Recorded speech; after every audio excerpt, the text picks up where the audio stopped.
It happened during a spring break trip a few years ago. My girlfriend, Anna, had been wanting something quiet and isolated for a long time. She kept talking about renting a cabin somewhere deep in the woods. No noise, no people, just a few days to disconnect from everything. At the time, her younger brother Hunter was staying with us, so he decided to come along. I found a cabin online that seemed almost too perfect, completely secluded and surprisingly cheap. I remember thinking it was a bit strange how affordable it was, but I didn't dwell on it. We arrived in the evening, just before it got dark. The place was exactly what we expected, hidden deep in the woods, far away from everything. You couldn't even see the road from the front porch. It felt cut off from the world in a way that was both exciting and slightly unsettling. Off to the side of the cabin, there was a separate structure, a large shed or outbuilding. It was locked with a heavy padlock that looked brand new. Hunter noticed it immediately and mentioned that it seemed recently replaced. I brushed it off, assuming it was just storage for tools or equipment. We went inside and settled in, cooked dinner, and spent some time relaxing on the porch. The night felt peaceful at first. Light rain started falling and the forest came alive with sound. Frogs, insects, and distant movement in the trees. It was loud but oddly calming. At some point before falling asleep, I remember hearing something heavier moving out in the woods, something bigger than the usual forest noise. I convinced myself it was probably just a deer and eventually drifted off. Sometime later, I woke up suddenly to a loud thud against the side of the cabin. At first, I wasn't sure if I had imagined it, but then it happened again, another heavy, solid impact. This time I knew it was real. Anna was still asleep, so I quietly got out of bed and grabbed a flashlight. I didn't want to go outside, but I tried looking through the windows. The visibility was poor, but something caught my attention. There were footprints in the mud near the outbuilding. That didn't make sense. None of us had gone outside since the rain started. The ground should have been untouched. I tried to rationalize it, thinking maybe Hunter had stepped out earlier without telling me. But deep down, I knew that wasn't likely. The shape of the footprints didn't look like an animal either, at least not from what I could see. Whatever was out there, I wasn't about to go outside and find out. I double-checked all the locks and went back to bed, trying to ignore the uneasy feeling creeping in. But the night wasn't over. A few hours later, I woke up again, this time to the sound of knocking on the front door. It was sharp, deliberate, and completely out of place. There's something deeply unsettling about hearing a knock in the middle of nowhere, especially at that hour. It meant someone was out there, watching, waiting. The knocking woke Anna, and she was instantly terrified. I forced myself to get up and approach the door. Before I could say anything, a man's voice came from the other side. He claimed to be a forest ranger and said there had been an incident nearby. He insisted he needed to check on us. Something about his tone felt wrong. I hesitated, then told him we were fine and didn't need any help. I hoped that would be enough to make him leave. It wasn't. He insisted on asking questions and refused to go away. That's when my suspicion turned into certainty. This man was not who he claimed to be. By then, Hunter had woken up and come over. I quietly told him to call the police while I kept the man talking. I gave vague, non-committal answers, trying to buy time without escalating the situation. A few moments later, Hunter whispered to me that the police confirmed no ranger had been sent to our location. That was all I needed to hear. My heart started pounding. The situation had just become very real. When I refused to open the door again, the man's tone changed. He became aggressive, demanding that I let him in, threatening consequences, even claiming I'd be arrested if I didn't comply. Anna yelled at him to leave us alone, which only made things worse. The man started kicking the door. The entire cabin felt like it was shaking. I told Anna to lock herself in the bathroom while Hunter and I grabbed knives from the kitchen. We followed the sound of his footsteps as he moved around outside, trying to figure out where he might try to get in. Then suddenly, glass shattered. A rock exploded inward as a window came crashing through. We froze, expecting him to climb inside at any second, but he didn't. For a few long, unbearable moments, everything went silent except for the rain and our breathing. Then, in the distance, we heard sirens. The man disappeared, just like that. When the police arrived, they searched the area but found nothing. It didn't make sense. He was right there moments before. Hunter was furious, insisting the man couldn't have gone far. But the officers didn't find any trace of him. They advised us to pack up and leave immediately. So we did. It wasn't until we were driving away, with the cabin disappearing behind us, that the full weight of what had happened really hit me. That place was completely isolated. No one should have known we were there. And yet, someone did. Someone had been watching, waiting. And whatever they wanted from us, we never found out.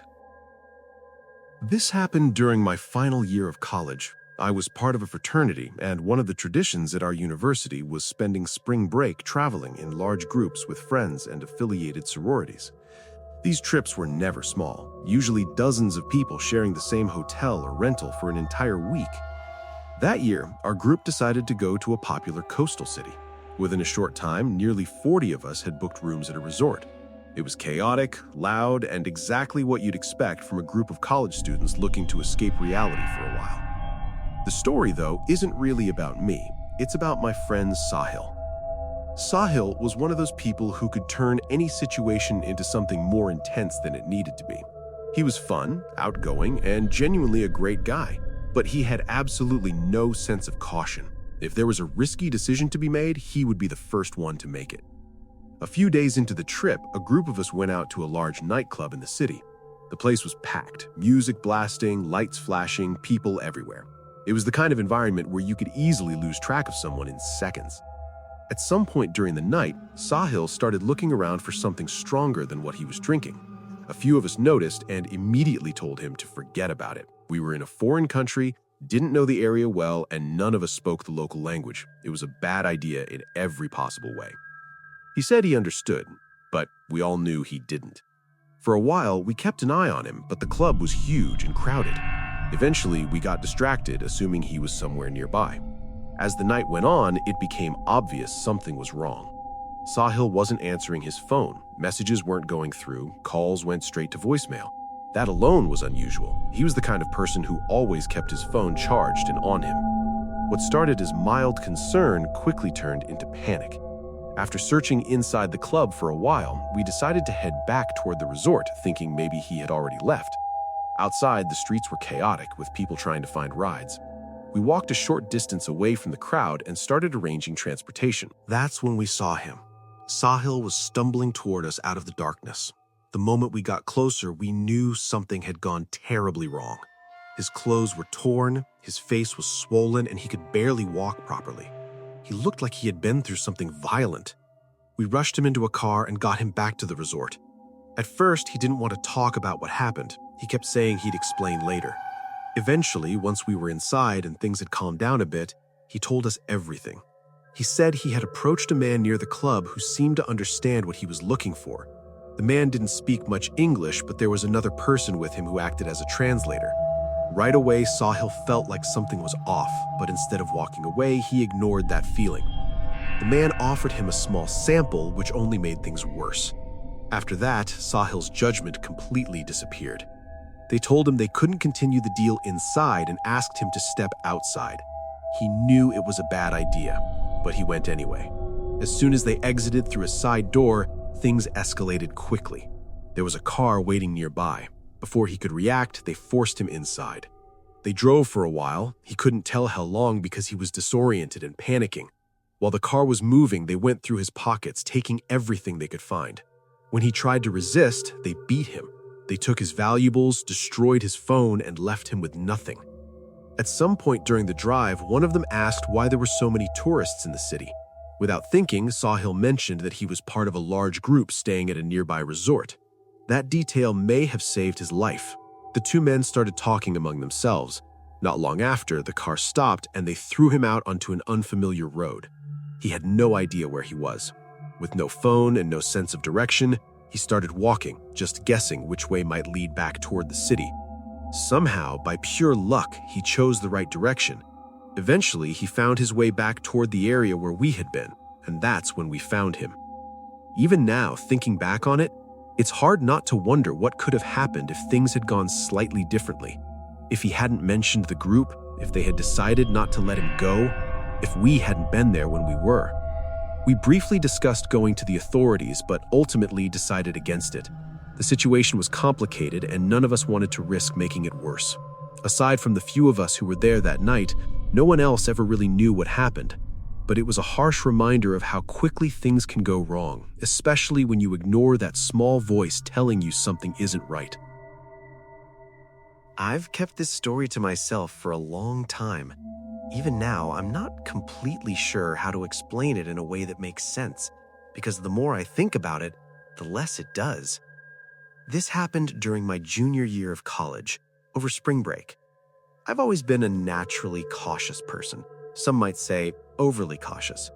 I tend to notice small details, question things, and sometimes overthink situations that others would ignore. It's not always a good trait, but in this case, I'm glad I paid attention. At the time, I was dating a girl named Anna. She had a friend, Lena, who was extremely social, the kind of person who always knew about every party, every trip, every plan before anyone else. So when Lena came to us with a spring break idea, none of us were surprised. She said a friend of hers had invited a large group to a lake house trip. According to her, it would be a mix of people from different colleges, mostly students involved in Greek life. It sounded pretty normal. There were 4 of us going: me, Anna, Lena, and Lena's boyfriend, Colby. He drove us since he had the biggest car. The drive itself was long but enjoyable, full of music and jokes, the kind of road trip you expect with friends. As we got closer, the scenery started to change. The roads became narrower, more isolated. The final stretch was a winding road with almost no houses in sight. It felt like we were heading somewhere far removed from everything else. When we finally arrived, the house completely exceeded expectations. It was massive, sitting right by the lake with a huge wraparound deck and a dock stretching far into the water. It didn't look like something college students would normally rent. It looked expensive, almost too expensive. But what stood out even more were the cars. There were far more vehicles than we had been told to expect. The yard and surrounding area were packed, and some cars were even parked down the road. That was the first moment something felt slightly off. At the front entrance, we were greeted by a guy who introduced himself as the host. He seemed friendly, but something about him didn't sit right with me. The way he spoke felt rehearsed, like he had delivered the same speech over and over again. He explained the house rules, pointed out where everything was, and then brought up something unusual. He asked for our car keys. According to him, it was for safety reasons. He claimed the roads around the lake were dangerous at night, especially with people drinking. He claimed they were collecting everyone's keys to prevent accidents. Colby hesitated for a moment, but eventually handed his keys over. The host made a big show of thanking him, which felt oddly performative. Inside, I noticed a large bowl filled with other people's keys. That reassured me a little, but I still made a mental note of it. We settled into our room and then joined the main area where most of the people were gathered. It was a huge open space with floor-to-ceiling windows overlooking the lake. There were a lot of people there, probably more than 30. The strange part? Lena didn't recognize a single one of them. That didn't make sense. This trip was supposed to be organized through her friend, yet no one seemed familiar.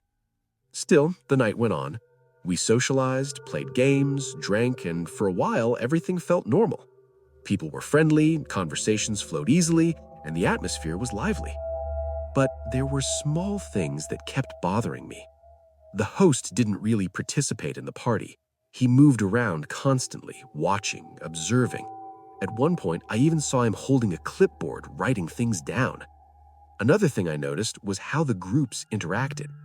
It wasn't like one big group of friends. Instead, it felt like multiple smaller groups like ours that didn't know each other at all.